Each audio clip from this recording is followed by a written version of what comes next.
Esta apresentação é um oferecimento dos amigos do Ministério da Amazing Facts. Olá, amigos! Eu sou o Handerheim da Amazing Facts Brasil, um ministério dedicado a trazer conteúdos incríveis da Bíblia de maneira clara e fácil de entender. Que bom que você está aqui sintonizado conosco para aprender mais sobre a Palavra de Deus. O tema da mensagem de hoje é as bem-aventuranças, e eu tenho certeza de que você será abençoado ao estudar esse assunto. E para que se aprofunde ainda mais nesse tema, queremos lhe presentear com este brinde especial, o livro Esperança para Viver. Para adquirir esse material gratuito, você só tem que acessar o link viver.tvaf.com.br, escanear o QR Code que aparece na sua tela ou enviar-nos uma mensagem de texto para o nosso WhatsApp 839-8159-5567. Que Deus o abençoe ao extrair da Bíblia fatos incríveis. Amazing Facts, com Doug Batchelor. Apenas para contextualizar, nós estamos falando sobre as bem-aventuranças do Sermão do Monte. Nós já estudamos as primeiras e hoje nós faremos uma segunda parte deste estudo. Mateus 5, versículo 12. E assim como fizemos na primeira parte, vamos nos aprofundar nestas 8 chaves para a alegria e a paz. Dizem no meio da aviação que a sua atitude determina a sua altitude. Já ouviu falar dessa expressão? E por atitude, entende-se a forma como o avião está orientado. Se a atitude do avião estiver assim, ele desce. Se ela estiver assim, ele sobe. Se estiver assim, ele vai acabar voltando. Então, a atitude determina a altitude. E o mesmo vale para nós, dependendo da nossa atitude na vida. Mas com relação às bem-aventuranças, elas ditam a altitude.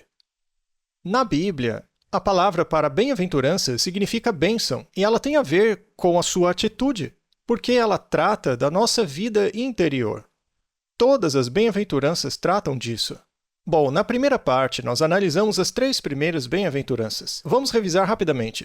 Abram suas Bíblias em Mateus capítulo 5. A partir do versículo 3. Aqui Jesus está falando a uma multidão de discípulos no alto de uma colina.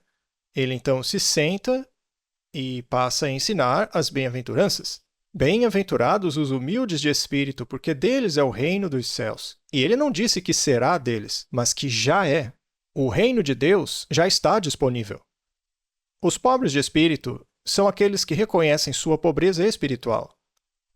Ele também disse, bem-aventurados os que choram. Estes são aqueles que percebem ser pobres, miseráveis e pecadores em suas lutas. E eles lamentam isso. A estes, Jesus promete que serão consolados. Isso inclui também aqueles que estão de luto por terem perdido alguém.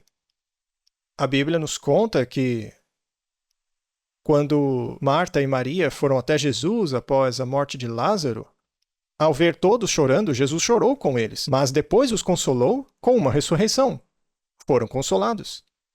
E então ele diz, bem-aventurados os mansos, porque herdarão a terra. Aqui está falando de humildade, que é o oposto da atitude do diabo, que é orgulhoso e egoísta. Os mansos já reconheceram sua pobreza de espírito, sua fraqueza e lamentaram por isso. E isso os tornou pessoas mansas. Já ouviu falar de pessoas que passaram por uma experiência humilhante e isso as torna mais humildes em relação aos orgulhosos e arrogantes? O que nos leva ao nosso assunto de hoje. Há alguém aqui com fome? Você tem fome? O meu desjejum essa manhã foi pequeno para que eu pudesse me concentrar nessa mensagem. Comi só um pouco. Afinal, o assunto é fome. Essa é a primeira bem-aventurança de hoje. Mas Jesus disse, bem-aventurados os que têm fome.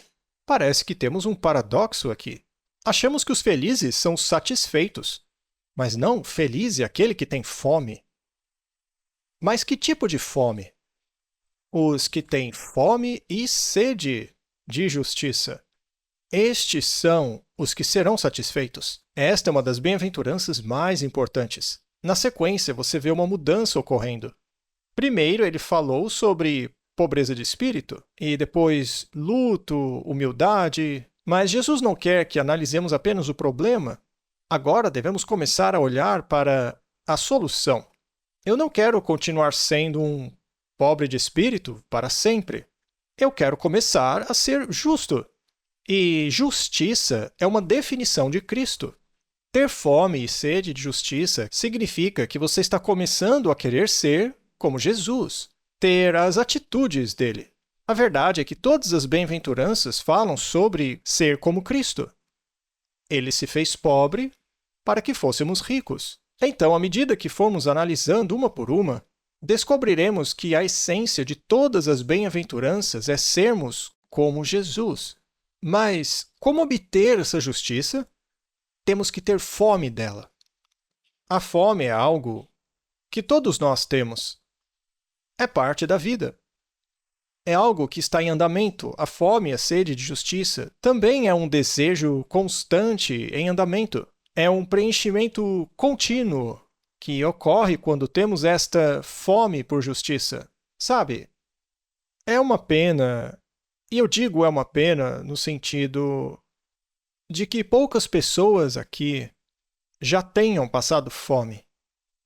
E eu digo isso porque esta experiência ajuda muito a entender este assunto. Sabe, quando você fica dias sem comer, você se sente forçado a matar a fome com coisas como grama, mato, qualquer coisa que ache pela frente.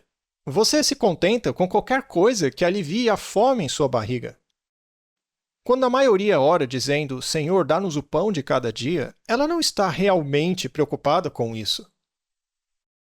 Mas na época de Jesus era diferente. Aquelas pessoas realmente sabiam que era fome. Nem todo dia elas tinham o que comer. E Jesus quer que tenhamos fome, um desejo intenso, que ansiemos. As pessoas são movidas pela fome. Sabe, o meu apetite, eu não passo fome, mas o meu apetite normal, assim como o seu, é que manda na minha rotina. Quantos aqui organizam o seu dia baseando-se nisso? Eu mesmo. Eu planejo comer algo pela manhã, depois eu planejo o almoço, e sabe, nas nossas reuniões, eu costumo encontrar com outros pastores, e aliás, acabamos de inaugurar um refeitório. E eles já sabem que o Doug vai começar a se revirar na cadeira se as reuniões demoram mais de 1h30 para acabar. Sim, Doug, já é hora do almoço, mas ainda tem um assunto importante. Não me interessa. Eu tenho um compromisso, tenho hora marcada com o meu estômago. Você também é assim? Chega uma hora que todo mundo diz, olha, já deu, eu estou com fome. Quanto mais fome você tem, menos importância todo o resto parece ter. Não é verdade? Bem-aventurados os que têm fome e sede de justiça. Agora, como saber se você tem fome por Deus? Quais são os sinais? Você está buscando as coisas de Deus e sua justiça? Você tem em seu coração um anseio, um desejo pela santidade dele? Se você enxerga em si mesmo alguma coisa que esteja errada, você fica ok com isso ou se sente enojado e deseja ser justo? Você anseia pela palavra de Deus? Tem fome disso? A Bíblia diz que isto seria o sinal de uma boa fome. Jó 23, 12. Estimei as palavras de sua boca mais do que a minha comida necessária. Veja onde ele coloca a prioridade dele. Jeremias 15, 16. Achadas as tuas palavras, logo as comi. As tuas palavras me foram gozo e alegria para o coração. Você tem fome da palavra? 1 Crônicas, verso 22. Você busca a Deus? Disponde, pois, agora o coração e a alma para buscardes ao Senhor vosso Deus. Busque a justiça. Jeremias 29, 13. Buscar-me-eis e me achareis quando me buscardes de todo o vosso coração. Eu poderia fazer um sermão inteiro apenas sobre esse tema, mas vamos avançar. Próxima. Bem-aventurados os misericordiosos, porque alcançarão misericórdia. Veja, lembre-se de que as bem-aventuranças estão sendo apresentadas em sequência. Há uma ordem clara aqui, uma progressão, são etapas. há um avanço acontecendo aqui. O primeiro passo para entrarmos no reino de Deus é a pobreza, é reconhecer nossa pobreza espiritual. Depois é nos lamentar por essa pobreza. Depois vem a submissão humilde à palavra de Deus. E depois o anseio pela justiça, que, por sua vez, irá produzir em você uma atitude de misericórdia para com os outros. Quando lemos bem-aventurados os que têm fome e sede de justiça, naturalmente, a primeira coisa que nos vem à mente é a nossa fome e nossa sede de justiça. Mas, sabe, os que têm fome e sede de justiça também se importam com a fome e sede dos outros. Está gostando da mensagem? Aproveite esse breve intervalo para se aprofundar ainda mais nesse tema e solicite o seu brinde gratuito, o livro Esperança para Viver. Você só tem que acessar o link viver.tvaf.com.br, escanear o QR Code que aparece na sua tela ou enviar-nos uma mensagem de texto para o nosso WhatsApp 839-8159-5567. De volta com o pastor Doug Batchelor e que Deus o continue abençoando no estudo de hoje. Vocês se lembram daquela parábola na qual Jesus disse que chegará o dia no qual Deus separará os bodes das ovelhas? E ele diz a elas: "Vinde, benditos de meu Pai, entrai na posse do reino que vos está preparado desde a fundação do mundo. Eu tive fome e me deste de comer. Eu tive sede e me deste de beber. Nu e me destes de vestir. Eu estive doente, estive preso e vocês me visitaram. Eu era um estrangeiro e vocês me acolheram." Vocês conhecem o texto. E dirão: "Mas, Senhor, quando te vimos assim? Não lembramos disso." E ele dirá: "Na medida em que fizestes a um desses meus pequeninos irmãos, é como se o tivessem feito a mim." Esta parábola é muito importante, pois Jesus não disse aos justos: "Vocês guardaram o sábado, vocês não mentiram, vocês não cobiçaram, não roubaram, não adulteraram, então entrem no reino."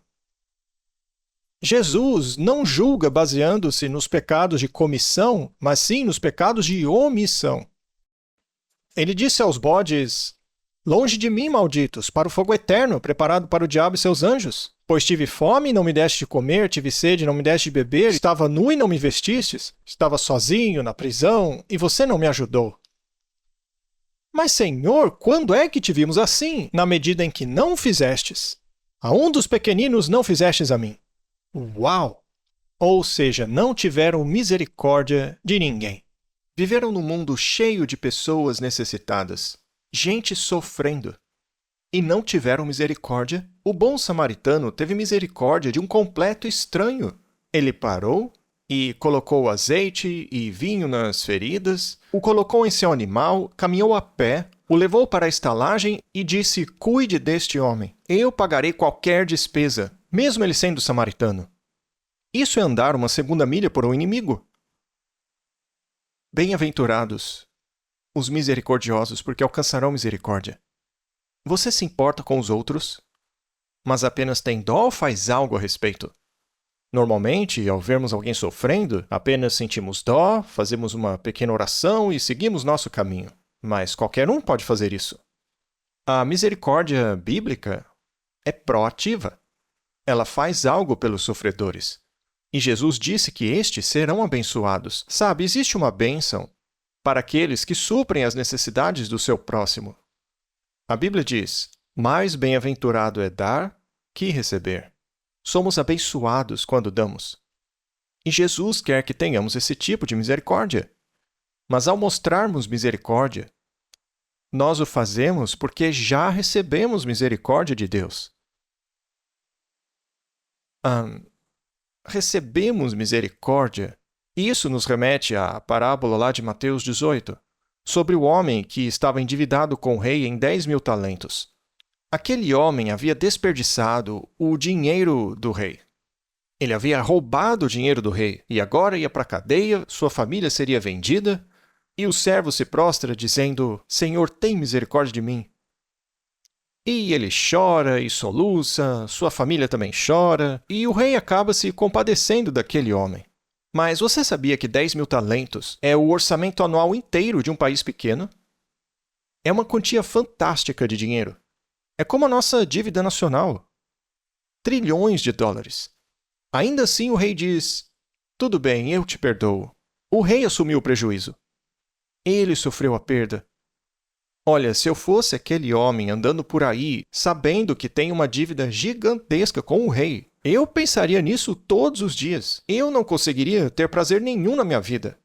Eu odeio dívida. Eu nunca me permito dever nem o cartão de crédito.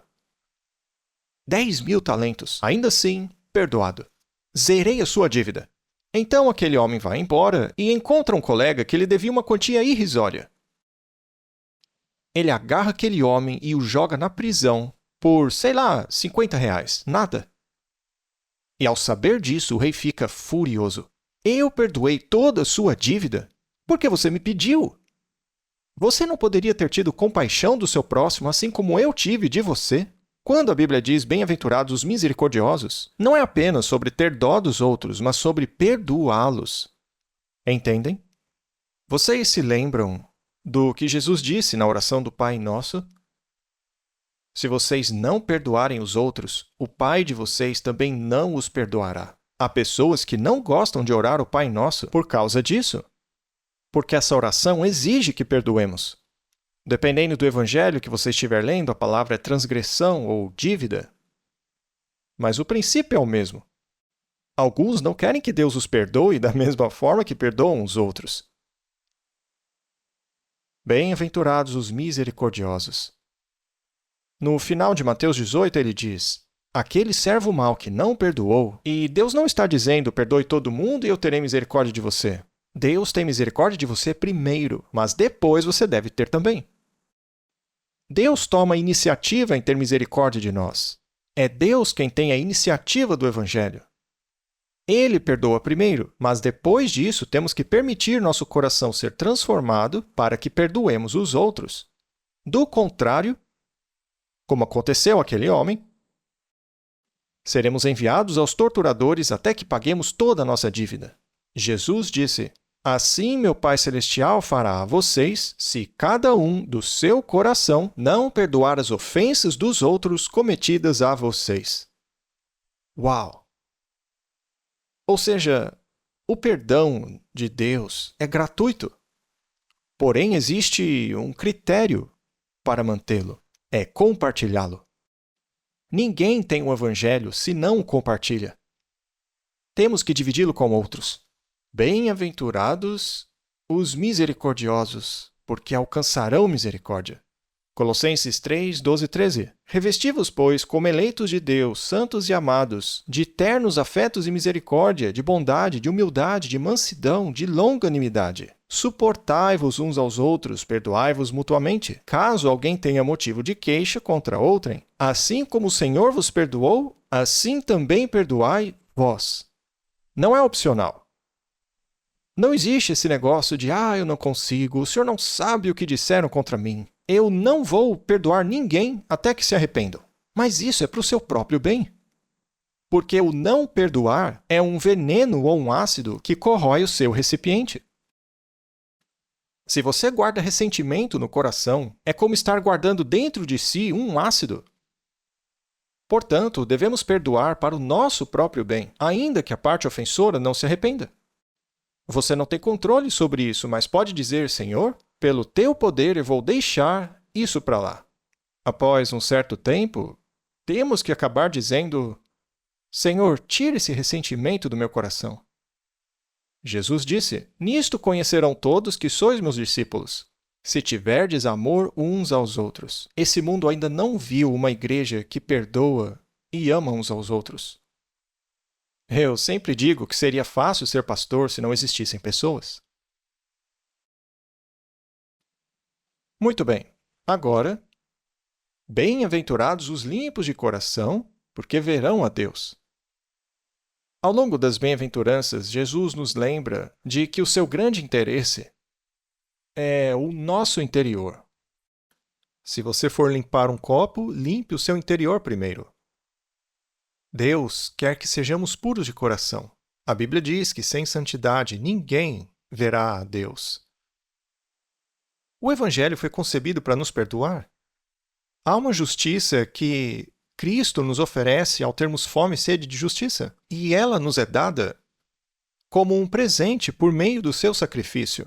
E pela fé você recebe essa justiça que Deus tanto almeja te dar. Você encontra satisfação confiando nessa promessa. É a justiça imputada. A partir daí, conforme você caminha com Deus, Ele te concede a santificação imputada. Ou seja, você passa a adquirir uma pureza de coração porque você está sendo transformado por dentro. Compreenderam? Quem tem fome e sede de justiça pode ser inocentado imediatamente pela justificação, assim como foi o ladrão na cruz.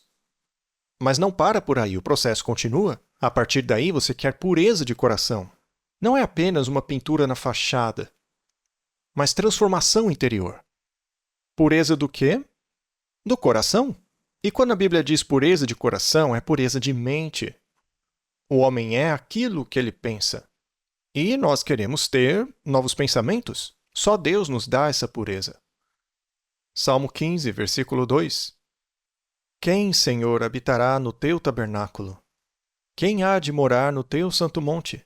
O que vive com integridade e pratica a justiça, e de coração fala a verdade.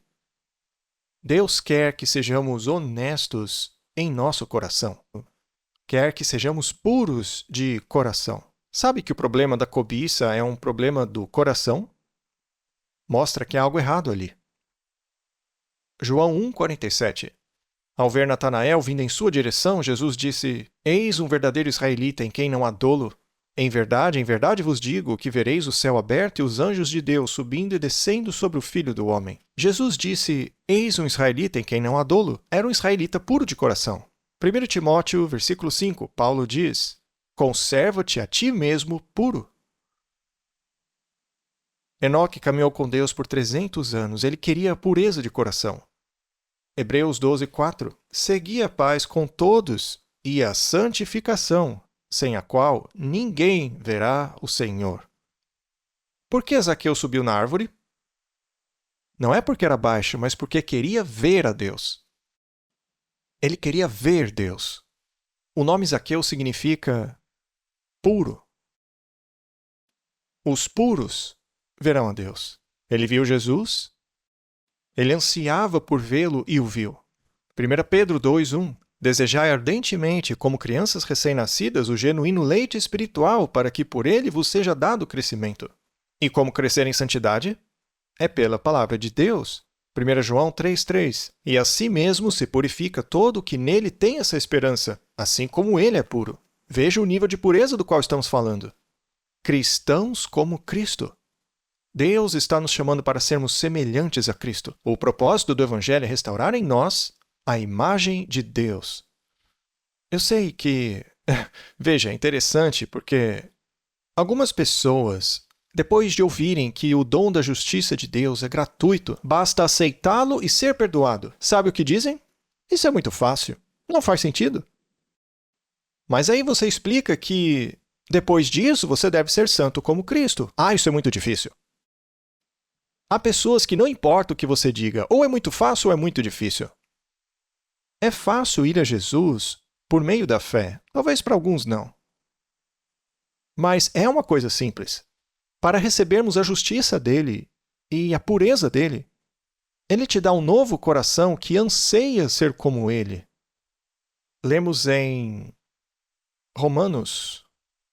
Paulo diz lá em Romanos: Desventurado homem que sou, quem me livrará do corpo desta morte? Quando vemos a pecaminosidade dentro de nós, ansiamos por justiça. Por pureza, queremos ser como Cristo. E em Romanos ele promete: dou graças a Deus, que eu não tenho mais que andar segundo a carne, pois posso andar segundo o Espírito. Este é o segredo. Qual é a promessa então? Bem-aventurados os puros de coração, porque verão a Deus. Alguém conseguiu ver Deus? Gênesis 32:30. Àquele lugar chamou Jacó Peniel, pois disse: Vi a Deus face a face, e a minha vida foi salva. Ele teve o que chamam de cristofania. Ele viu Jesus antes de sua encarnação. Deuteronômio 5:4. Face a face falou o Senhor conosco no monte, do meio do fogo. Deus chamou toda a nação. Deuteronômio 34:10. Nunca mais se levantou em Israel profeta algum como Moisés, com quem o Senhor houvesse tratado face a face. Juízes 6:22. Viu Gideão que era o anjo do Senhor e disse: Ai de mim, Senhor Deus, pois vi o anjo do Senhor face a face. Porém o Senhor lhe disse: Paz seja contigo, não temas, não morrerás. Antigamente eles tinham medo que se vissem a face de Deus, eles morreriam. E isso por causa do pecado. Em Gênesis, o homem fugiu de Deus e se separou dele por causa do pecado. Nossos pecados nos separam de Deus. Mas, através do sacrifício de Jesus e de seu sangue, somos limpos e readmitidos na presença de Deus.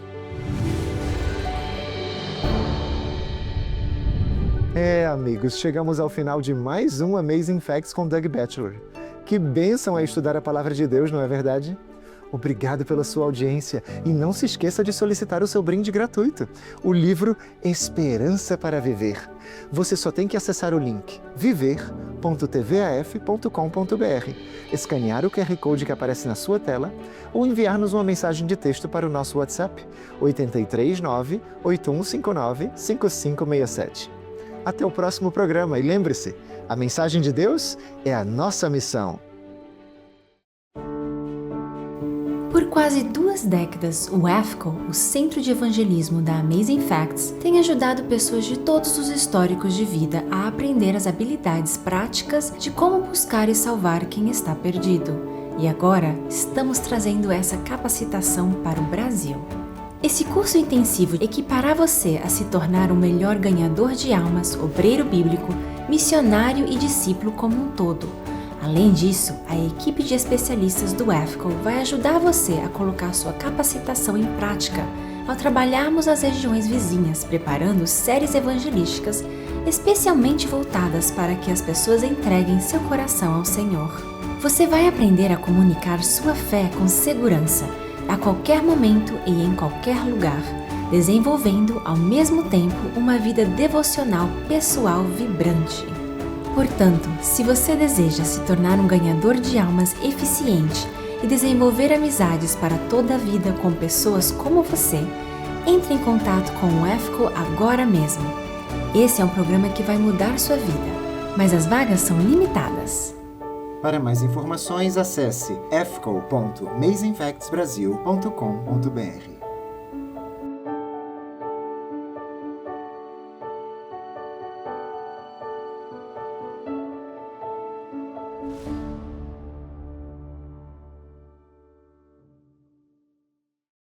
A Amazing Facts impactou minha vida. Louvo a Deus pela Amazing Facts. A Amazing Facts transformou tudo. Todo esse processo de chegar onde estou. A Amazing Facts tem sido... Eu me senti bem, não me senti condenado. Comecei a ler a Bíblia. Eu me batizei na Igreja Adventista do Sétimo Dia. Eu vi que a vida era muito mais do que aquilo que eu pensava. É Deus que está operando. A mensagem foi tremenda. Siga a Cristo onde quer que ele for. Amazing Facts. Há mais de 60 anos proclamando a mensagem de Deus em todo o mundo. Aí apareceu o logotipo da Amazing Facts. Eu já ouvi muitos pastores diferentes, mas essa tinha sido a primeira vez em que ele disse alguma coisa que eu tive que pegar a minha Bíblia. Sabe, eu nunca tinha ouvido isso antes, e quando eu comecei a ler, eu não queria mais parar. Eu comecei a dar estudos bíblicos, e cada um dos meus amigos começou a mudar, inclusive eu. Eu me perguntava por que aquilo tinha acontecido comigo. Aí Deus me alcançou e eu comecei a enxergá-lo como pai. Eu perdi tudo. E foi então que eu percebi que faltava Deus na minha vida. Eu fui no seminário profético, que abriu a minha mente. Aquela mensagem foi tão poderosa, tão irrefutável, que eu pensei, isso é a verdade. É incrível.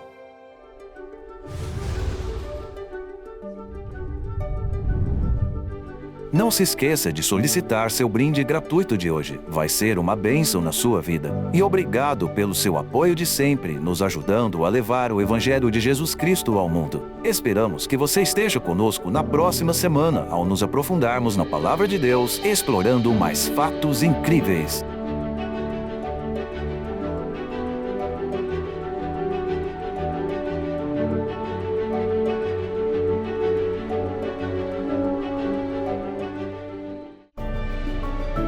Esta apresentação foi um oferecimento dos amigos do Ministério da Amazing Facts.